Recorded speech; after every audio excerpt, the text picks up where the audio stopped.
Hi, hello, ನಮಸ್ತೆ. ನನ್ನ ಪ್ರೀತಿಯ ವಿದ್ಯಾರ್ಥಿಗಳಿಗೂ ಜ್ಞಾನಧರಿತ್ರಿ ಕೋಚಿಂಗ್ ಕ್ಲಾಸಸ್ ಯೂಟ್ಯೂಬ್ ಚಾನಲ್ಗೆ ಸ್ವಾಗತ. ಸ್ನೇಹಿತರೆ, ಈಗಾಗಲೇ ನಾವು ಪಾರ್ಟ್ 1 ಮತ್ತು ಪಾರ್ಟ್ 2 ವಿಡಿಯೋದಲ್ಲಿ ಯಾವ ರೀತಿ ನಾವು 10th ಮುಗಿಸಿದ ಮೇಲೆ ನಮ್ಮ ಡಿಸಿಷನ್ನ ತಗೋಬೇಕು, ಅದೇ ರೀತಿ ನಮ್ಮ ಹುಡುಗ ಒಂದು ಕಮೆಂಟ್ ಹಾಕಿರೋದಕ್ಕೂ ಕೂಡ ರಿಪ್ಲೈನ ನಾವು ಸೆಕೆಂಡ್ ವಿಡಿಯೋದಲ್ಲಿ ಮಾಡಿದ್ವಿ. ಸೊ ಈಗ ಹಲವಾರು ವಿದ್ಯಾರ್ಥಿಗಳು ಕೇಳಿದ್ದೇನಪ್ಪ ಅಂದರೆ, ಸರ್ ಓಕೆ, ನಮ್ಮದು ಹೈಸ್ಕೂಲ್ ಜೀವನ ಮುಗ್ದೋಯ್ತು, ಸೊ PUC ಗೆ ಎಂಟರ್ ಆಗ್ತಾ ಇದೀವಿ, ಹಾಗಾದ್ರೆ ನಮ್ಮ ಮೈಂಡ್ ಸೆಟ್ ಯಾವ ರೀತಿ ನಾವು PUC ಗೆ ರೆಡಿ ಮಾಡಬೇಕು ಅಂತ ಕೇಳಿರ್ತಕ್ಕಂಥದ್ದಕ್ಕೆ ಒಂದಿಷ್ಟು ನಾಲೆಜ್ ಅನ್ನ ಇಲ್ಲಿ ಕೊಡ್ತಾ ಹೋಗ್ತೀನಿ ನಾನು ಪಾಯಿಂಟ್ಸ್ ಥ್ರೂ. ಸೊ ನೋಡಪ್ಪ, before you going to a PU life, ಒಂದ್ ವೇಳೆ ನೀವು PU ಲೈಫ್ಗೆ ಬಿಡೋದಕ್ಕಿಂತ ಮುಂಚೆ ನೀವೇನ್ ಮಾಡ್ಬೇಕಪ್ಪ ಅಂತ ಇದಿಷ್ಟು ಪಾಯಿಂಟ್ಸ್ ಗಳನ್ನ ಗಮನ ಹರಿಸಿರ್ಬೇಕು. ಫಸ್ಟ್ ಏನಪ್ಪಾ ಅಂದ್ರೆ, ಒಂದು ಹೋಗ್ತಿರಿ PU ಲೈಫ್ಗೆ ಒಂದು ಬಿಗ್ ಡ್ರೀಮ್ ನ ಹೊಂದ್ಕೊಂಡು ಹೋಗ್ರಿ. ಸೊ ಇಂಥದ್ದು ನಾನು ಆಗ್ಬೇಕು ನಾನು ಅನ್ನೋದನ್ನ ಒಂದು ಡ್ರೀಮ್ ಇಟ್ಕೊಂಡು ಫಸ್ಟ್ PU ಲೈಫ್ಗೆ ಎಂಟರ್ ಆಗ್ಬೇಕು. ಫಸ್ಟ್ ಕನಸನ್ನ ಕಾಣ್ರಿ, ಅದು ದೊಡ್ಡ ಕನಸನ್ನೇ ಕಾಣ್ರಿ. ಸೊ ಫಾರ್ ಎಕ್ಸಾಂಪಲ್, ನಾನು MBBS ಆಗ್ಬೇಕು, ನಾನು IAS ಕ್ಲಿಯರ್ ಮಾಡ್ಬೇಕು. ಸೊ ಫಸ್ಟ್ ಒಂದು ಬಿಗ್ ಡ್ರೀಮ್ ಕಾಣ್ರಿ, ಅನಂತರ go with a good vision. ಆ ನೀವು ಕಂಡಿರ್ತಕ್ಕಂಥ ಕನಸು ಹೆಂಗಿರ್ಬೇಕಪ್ಪ ಅಂತಂದ್ರೆ, ಅದು ಒಳ್ಳೆ ಗುರಿಯನ್ನ ಹೊಂದಿರ್ಬೇಕು. ಓಕೆ, ಫಾರ್ ಎಕ್ಸಾಂಪಲ್, ನಾನು IAS ಆಗಿ ದೇಶ ಸೇವೆಯನ್ನ ಮಾಡ್ತೀನಿ ಪ್ಲಾನ್. ಅದೇ ರೀತಿ MBBS ಆಗಿ ಜನರ ಆರೋಗ್ಯವನ್ನ ಗಮನ ಹರಿಸ್ತೀನಿ. ಸೊ ಈ ರೀತಿ ಒಂದು ಒಳ್ಳೆ ಗುರಿ ಮತ್ತು ಒಳ್ಳೆ ಕನಸನ್ನ ಹೊಂದಿ ನೀವು PU ಲೈಫಿಗೆ enter agri.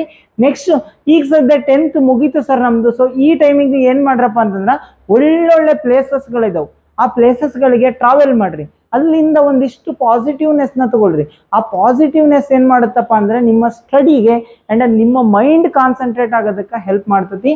And next point, make your mind a cool. ನಿಮ್ಮ ಬ್ರೈನ್ನ ಏನ್ ಮಾಡ್ರಿಪ್ಪ ಅಂತಂದ್ರೆ, ಕೂಲಾಗಿ ಯೋಚನೆ ಮಾಡಕ್ಕೆ ಕೊಡ್ರಿ. ಯಾಕಪ್ಪ ಕೂಲಾಗಿ ಯೋಚನೆ ಮಾಡ್ರಿ ಅಂತಂದ್ರೆ, ಇಷ್ಟು ದಿನ ಕೆಲವೊಂದು ವಿದ್ಯಾರ್ಥಿಗಳು ಏನ್ ಮಾಡಿರ್ತೀರಿ, ಬಾಯ್ಪಟ್ ಹೊಡೆದು ಎಕ್ಸಾಮ್ನ ಪಾಸ್ ಮಾಡಿರ್ತೀರಿ.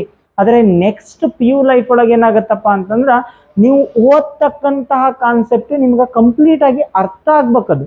ನೀವು ಕಂಪ್ಲೀಟ್ ಆಗಿ ಅರ್ಥ ಆದ್ರೆ ಮಾತ್ರ ನೀವೇನಪ್ಪ ಅಂತಂದ್ರೆ, ಈಗ ನೀಟು CET ಆ ಥರದ್ದು ಏನೇನು ಬರೀತಿರಲ್ಲಪ್ಪ, ಸೊ ಆ ಎಲ್ಲ ಎಕ್ಸಾಮ್ ಒಳಗೆ ಕ್ವಶನ್ನ ಟ್ಯಾಕಲ್ ಮಾಡಕ್ಕೆ ಯಾವ ರೀತಿ ಇರ್ಬೇಕಂತಂದ್ರೆ, ಆ ಕಾನ್ಸೆಪ್ಟ್ ಕಂಪ್ಲೀಟ್ ಅರ್ಥ ಆಗಿರ್ಬೇಕು.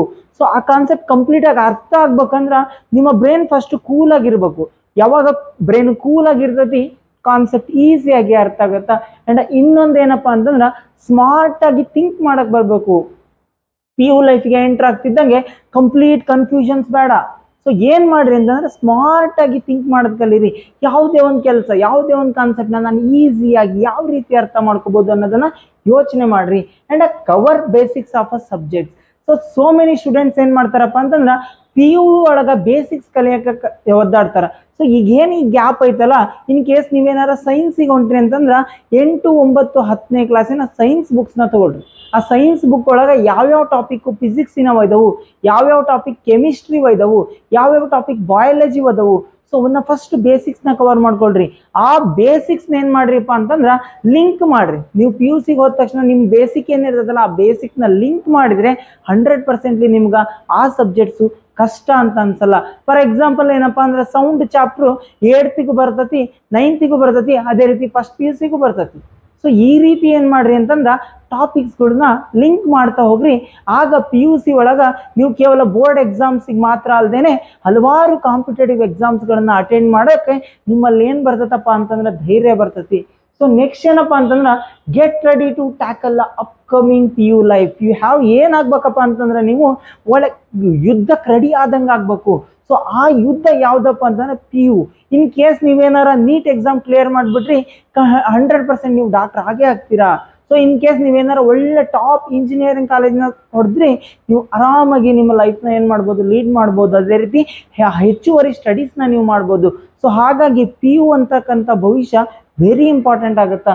ನೆಕ್ಸ್ಟ್ ಏನ್ ಮಾಡ್ರಪ್ಪ ಅಂತಂದ್ರೆ, ಈಗ ಸ್ವಲ್ಪ ಫ್ರೀ ಇರ್ತೀವಿ, ಅವಾಗ ಸಜೆಷನ್ಸ್ ತಗೊಳ್ರಿ. ನಿಮ್ಮ ಸೀನಿಯರ್ಸ್ ಇಂದ ಏನ್ ಮಾಡ್ರಿ ಅಂತಂದ್ರೆ, ಸಜೆಷನ್ ತಗೊಳ್ರಿ. ಯಾರೋ ಒಬ್ರು ನಿಮ್ಮ ಸೀನಿಯರ್ MBBS ಡಾಕ್ಟರ್ ಆಗಿರ್ಬೋದು, ಯಾರೋ ಒಬ್ರು ನಿಮ್ಮ ಸೀನಿಯರ್ ರೀಸೆಂಟ್ ಆಗಿ ಅಗ್ರಿಕಲ್ಚರ್ ಕ್ಲಿಯರ್ ಮಾಡಿರ್ಬೋದು, BSc ಅಗ್ರಿಗೆ ಸೆಲೆಕ್ಟ್ ಆಗಿರ್ಬೋದು.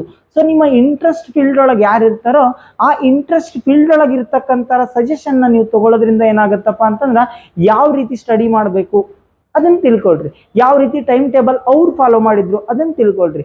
ಹೇಗೆ ಅವರು ಬೋರ್ಡ್ ಎಕ್ಸಾಮ್ಗೂ ಮತ್ತು ಕಾಂಪಿಟೇಟಿವ್ ಎಕ್ಸಾಮ್ಗೂ ಬ್ಯಾಲೆನ್ಸ್ ಮಾಡಿದ್ರು ಅದನ್ನ ತಿಳ್ಕೊಳ್ರಿ. ಸೊ ಈ ರೀತಿ ಫಸ್ಟ್ ಏನು ಮಾಡ್ರಪ್ಪ ಅಂದರೆ ಸುಮ್ಮನೆ ಜಾತ್ರೆ ಎಂಜಾಯ್ ಮಾಡೋದಕ್ಕಿಂತ ಈ ರೀತಿ ಒಂದಿಷ್ಟು ನೀವು ಮೊದಲೇ ರೆಡಿ ಇದ್ಬಿಟ್ರೆ ನಿಮ್ಮ ಪಿ ಯು ಈಸಿಯಾಗಿ ಕಳೆದೋಗುತ್ತಾ. ಸೊ ನೆಕ್ಸ್ಟ್ ಏನಪ್ಪ ಅಂದ್ರೆ don't go behind the inferiority, go behind your interest. ಹಾಗಂದ್ರೆ ಏನಪ್ಪ ಅಂದ್ರೆ ಕೆಲವೊಬ್ರು ಹೇಳ್ತಾರೆ ಆರ್ಟ್ಸ್ ಅಂದರೆ ಕೀಳರಿಮೆಯಿಂದ ನೋಡೋದು, ಕಾಮರ್ಸ್ ಅಂದರೆ ಸ್ವಲ್ಪ ಓಕೆ, ಸೈನ್ಸ್ ಅಂದರೆ ವೆರಿ ಇಂಪಾರ್ಟೆಂಟ್. ನೋ, ನೀವೇನು ಮಾಡ್ರಿ ಅಂತಂದ್ರೆ ನಿಮ್ಮ ಇಂಟ್ರೆಸ್ಟ್ ಏನು.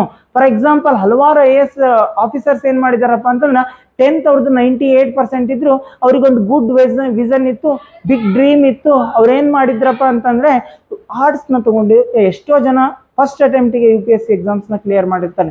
ಸೊ ಹಾಗಾಗಿ ನಿಮ್ಮ ಇಂಟ್ರೆಸ್ಟ್ ಏನೈತಿ, ಇನ್ ಕೇಸ್ ನೀವು ಮೋಟಿವೇಶನಲ್ ಸ್ಪೀಕರ್ ಆಗ್ಬೇಕಾ ಆ ಬಿಹೈಂಡ್ ಹೋಗ್ರಿ. ಇನ್ ಕೇಸ್ ನೀವೇನಾದ್ರು ಸ್ಪೋರ್ಟ್ಸ್ ಪರ್ಸನ್ ಆಗ್ಬೇಕಾ ಅದಕ್ಕೆ ಯಾವ್ಯಾವ ನಿಮ್ಮ ಸೀನಿಯರ್ಸ್ ಸ್ಪೋರ್ಟ್ಸಲ್ಲಿ ಅಚೀವ್ ಮಾಡಿದ್ದಾರೆ ಅವರ ಸಜೆಷನ್ಸ್ನ ತಗೊಳ್ರಿ.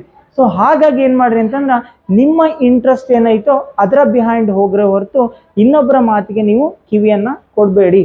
ಸೊ ಅದೇ ರೀತಿ clearing why is a very important. ಏನು ವೈ ಅಂದರೆ ಯಾಕೆ ಅಂತ, ನಾನು ಯಾಕೆ ಈ ಕೆಲಸ ಮಾಡ್ತಾ ಇದ್ದೀನಿ, ದಟ್ ಈಸ್ ವೆರಿ ಇಂಪಾರ್ಟೆಂಟ್.